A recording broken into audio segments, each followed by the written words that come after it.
소음 테러의 사회적 방관, 피해자를 양산하는 현대 가족 구조의 역설. 서론. 최근 사회에서는 소음 테러라는 모순된 이루어질 수 없는 사랑의 형태가 등장하고 있다.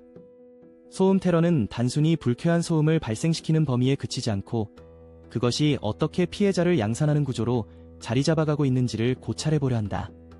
이를 통해 우리는 이 현대사회가 어떻게 가해자를 우스꽝스럽게 만들고 있는지, 또 피해자가 그들을 전혀 신경 쓰지 않으면서도 강한 조롱을 가할 수 있는지를 알아보겠다.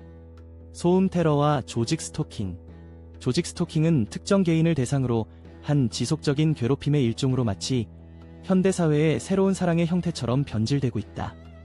이들은 피해자가 특정 장소에 도착하기만을 기다리며 우리 관계는 특별해라는 마음가짐으로 다가온다.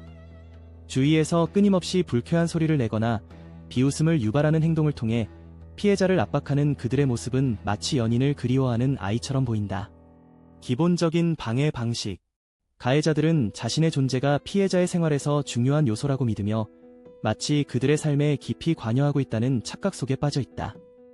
예를 들어 피해자가 공원에 앉아 휴식을 취하려 할 때 주변에서 적이 오면 내가 다 알아라는 식의 대사를 반복하며 기괴한 소음을 만들어낸다.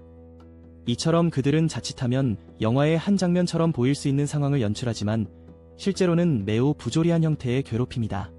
가해자들의 태도 집착의 희화화. 이러한 소음 테러를 행하는 이들은 자신이 하는 행동이 비정상적이라는 사실을 전혀 인지하지 못한다. 오히려 자신들의 집착적인 행동을 예술적 방법으로 해석해보려 하며 피해자를 향한 갈망이나 절망을 마치 깊은 연애 감정처럼 포장하려 든다. 그 과정에서 그들의 진정한 의도는 완전히 가려지고 그들은 자신이 민감한 예술가가 된 것처럼 착각한다.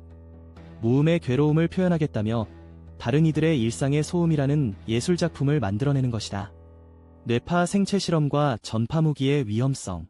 이어지는 내용은 블로그 게시물에서 확인하실 수 있습니다. 게시물 링크는 더보기란 또는 고정 댓글을 참고해주세요. 영상이 도움이 되셨다면 좋아요와 구독 부탁드립니다. 감사합니다.